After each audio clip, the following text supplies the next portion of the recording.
Halo semuanya, jadi pada kesempatan kali ini kita bakal bawain satu tema, yaitu adalah kolaboratif versus industrial robot. Nah, untuk pembahasan lebih lanjutnya nih, apa sih itu kolaboratif robot, apa sih itu industrial robot? Nah, kita bakal bahas sama teman-teman kita nih, ada Natalia, Elisa, Filia, Vincent, Vera, James, dan Patrick. Dan saya sendiri, Calvin. Lanjut ke videonya.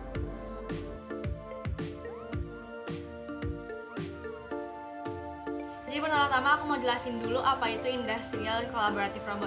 Jadi kalau industrial robot itu adalah alat mesin otomatis yang terprogram. Jadi ini bisa dikendalikan dan reprogrammable.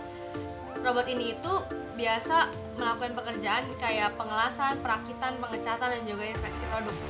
Nah, kalau kolaboratif robot itu atau yang bisa disebut dengan cobot itu adalah robot yang dirancang untuk bisa bekerja sama dengan manusia. Jadi ini membantu pekerjaan manusia yang berat, berulang, dan juga berbahaya. Jadi dengan bantuan cobot ini manusia bisa lebih fokus ke pekerjaan yang lebih membutuhkan keterampilan dan juga mempunyai nilai dan upaya yang tinggi. Nah, cobot ini itu terprogram sesuai prosedur, jadi bisa meminimalisir kesalahan yang melenceng dari prosedur yang bisa dilakukan oleh manusia. Nah, terus di lengan cobot ini itu ada program yang bisa terintegrasi dengan jalur produksi. Jadinya dia ngikutin layout produksi yang ada, sehingga layout produksinya itu tidak perlu dirombak, dimana hal itu akan membutuhkan kos yang lebih lagi.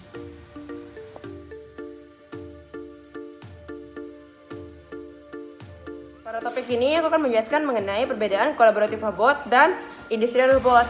Nah, yang pertama ini, industrial robot itu buta dan tidak menyadari lingkungan sekitar. Untuk kolaboratif robot itu melihat dan mengerti manusia dan lingkungan sekitarnya.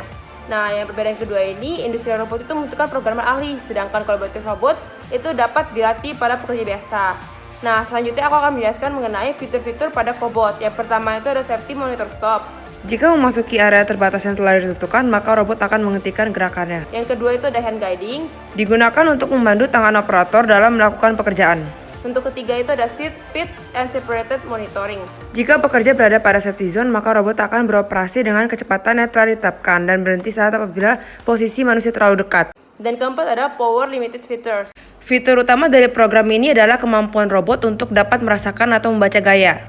Nah, cobot ini menggunakan sensor untuk dapat mengetahui keberadaan manusia dan dapat diberhentikan semua sistemnya. Nah, untuk cobot ini juga sangat mudah untuk dikendalikannya. Nah, kebalikannya ini untuk robot itu harus diprogram oleh ahlinya dan juga harus dioperasikan oleh ahlinya. Oke, jadi aku mau share tentang basic principles dari industrial robots dan collaborative robots. Basic principles itu apa sih? Basic principles itu sendiri merupakan suatu prinsip dasar yang harus dimiliki oleh suatu bidang atau program. Nah, untuk industrial robot sendiri memiliki beberapa prinsip, yaitu terprogram dengan program terkontrol, baik terbatas ataupun tidak, dan juga gerakan mekanik yang dipicu sensor dan software komputer. Sedangkan untuk collaborative robots, terdapat beberapa prinsip dasar seperti memposisikan manusia terlebih dahulu dibandingkan robot, tidak hanya pada bidang keselamatan tapi juga bidang pengetahuan. Lalu fokus terhadap output, dan yang terakhir adalah mengurangi waste dari material. Tentunya setiap industrial robot dan cobot memiliki keuntungannya masing-masing dalam menyelesaikan suatu masalah. Contohnya, pada industrial robot itu cocok untuk digunakan mass production karena bentuknya yang kaku dan sudah dibuat sedemikian rupa. Jadi hasilnya maksimal, contohnya pada produksi smartphone, makanan, ataupun otomotif. Sedangkan pada cobot itu dia sangat fleksibel dan bisa bekerja sama dengan manusia. Kenapa fleksibel? Karena dia dapat dipindahkan ke stasiun mana saja. Nah, keuntungan lain dari cobot adalah dia juga dapat menggantikan pekerjaan manusia yang monoton. Contohnya pengencangan baut, packaging, pengeleman, dan masih banyak lagi. Sedangkan manusia tersebut dapat melakukan pekerjaan yang lebih berdampak. Contohnya itu adalah quality control dan masih banyak lagi. Nah teman-teman, selain keuntungan, ada juga nih beberapa masalah yang biasa dihadapi ketika menggunakan kolaboratif ataupun industrial robot. Ada sekitar 3 masalah umum pada kolaboratif robot. Masalah yang pertama adalah masalah keamanan. Sejak pembuatan desain sebuah kolaboratif robot, perusahaan harus memperhatikan regulasi keamanan yang ada agar keamanan dapat terjamin. Jika tidak, perusahaan akan kesulitan ketika menjual produknya. Masalah kedua adalah keamanan cyber. Dengan adanya robot yang terhubung menggunakan internet, cyber security untuk robot yang terhubung sangatlah penting.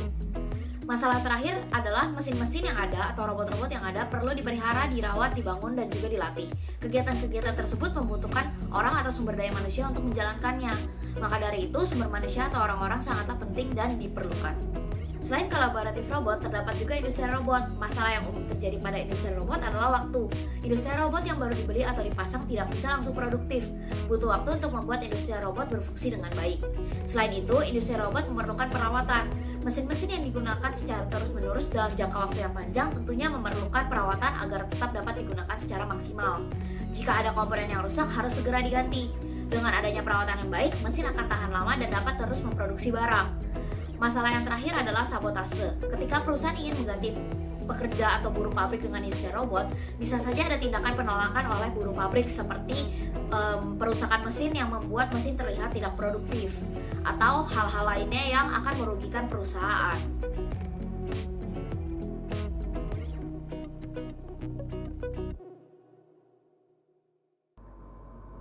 Oke, sekarang lanjut ke state of the art. State of the art itu merupakan pencapaian tertinggi dari sebuah proses pengembangan sebuah penelitian. Nah, kemajuan dalam teknologi robot dan kontrol sekarang memungkinkan robot industri untuk berkembang melampaui peran manufaktur dan otomasi tradisional mereka untuk mendukung seluruh kelas aplikasi baru dengan ekstensi pasar yang baru. Mungkin contoh terbaik dari tren ini adalah pengembangan dan penggunaan kolaboratif robot nih. Sistem ini tuh dirancang untuk bekerja dengan aman, dalam jarak dekat, dan bekerja sama dengan rekan kerja manusia, terutama di lingkungan manufaktur. Nah, segmen robotika kolaboratif ini berkembang pesat saat pemasok, teknologi, dan investasi baru memasuki pasar. Nah, the state of the art juga memiliki tujuan untuk menganalisis penelitian yang sebelumnya pernah ada, terutama penelitian yang sejalan atau mempunyai konsep yang hampir sama. Dengan begitu, kita bisa melihat nih sejauh mana perbedaan masing-masing teknologi, sehingga masing-masing teknologi mempunyai tema yang original, begitu.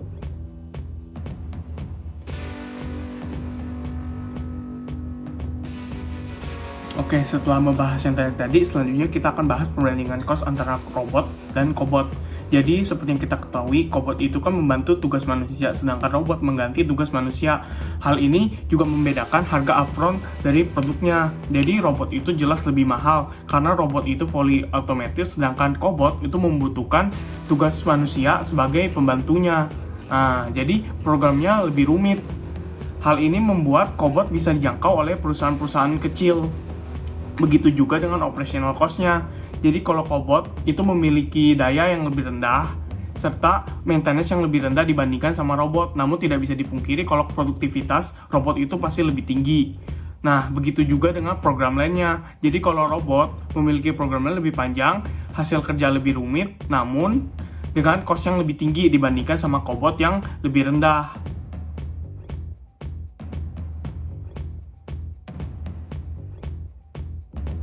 Bagaimana dengan perkembangan antara robot dan cobot di masa yang akan datang? Dari semua penjelasan yang telah kita dengar, kolaboratif robot atau cobot memiliki berbagai keuntungan dibandingkan dengan robot, di mana cobot memiliki biaya yang lebih rendah, dapat digunakan di berbagai jenis industri, dan pengoperasian cobot tidak memerlukan insinyur profesional ataupun pengembang perangkat lunak tertentu. Dari semua kelebihan itu, besar kemungkinan robot akan diproduksi secara massal di masa yang akan datang karena kefleksibilitasannya dan kemudahan dari pengoperasiannya serta dapat bekerja berdampingan dengan manusia secara aman. Hal ini bukan berarti robot akan tergantikan oleh cobot. Robot akan tetap ada pada industri-industri besar untuk melakukan pekerjaan besar ataupun pekerjaan berat secara otomatis yang tidak dapat dikerjakan oleh manusia.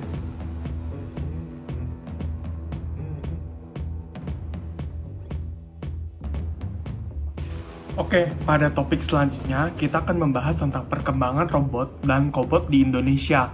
Jadi, seperti yang kita tahu, Indonesia ini adalah negara yang baru berkembang dari industri 3.0 mau menjadi industri 4.0, di mana industri 4.0 ini adalah industri yang menggunakan mesin-mesin fully automated by internet and by mesin. Jadi manusia itu intervensinya udah nggak banyak lagi. Di sini peran mesin, robot, dan kobot ini sangat berpengaruh kepada perkembangannya. Di Indonesia sendiri sudah banyak banget perusahaan-perusahaan yang didirikan, startup-startup didirikan dalam mengembangkan robot dan kobot. Dan juga banyak banget perusahaan luar seperti Jepang, Korea, dan Taiwan atau Cina yang menanamkan dananya di sini untuk mengembangkan robot-robot buatan Indonesia sendiri. Nah, jadi di sini robot-robot itu sudah banyak digunakan di perusahaan-perusahaan besar. Contohnya seperti pabrik-pabrik metal fitting ataupun pabrik-pabrik mesin itu sudah menggunakan. Nah, dan kobot-kobot ini baru mulai digunakan, baru mulai diimplementasikan kepada UMKM yang menengah ke bawah. Nah, jadi di sini Indonesia itu masih tahap berkembang.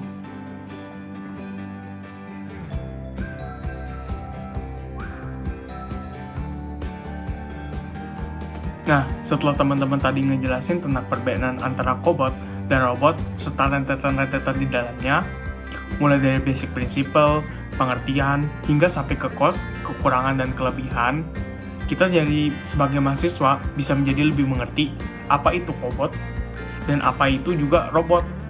Nah, dari sini kita menambah pengetahuan tentang otomasi industri. Sekian dari kami, semoga informasi-informasi yang kami berikan kepada kalian ini bermanfaat ke depannya. Don't forget to like, comment, subscribe. Bye-bye guys.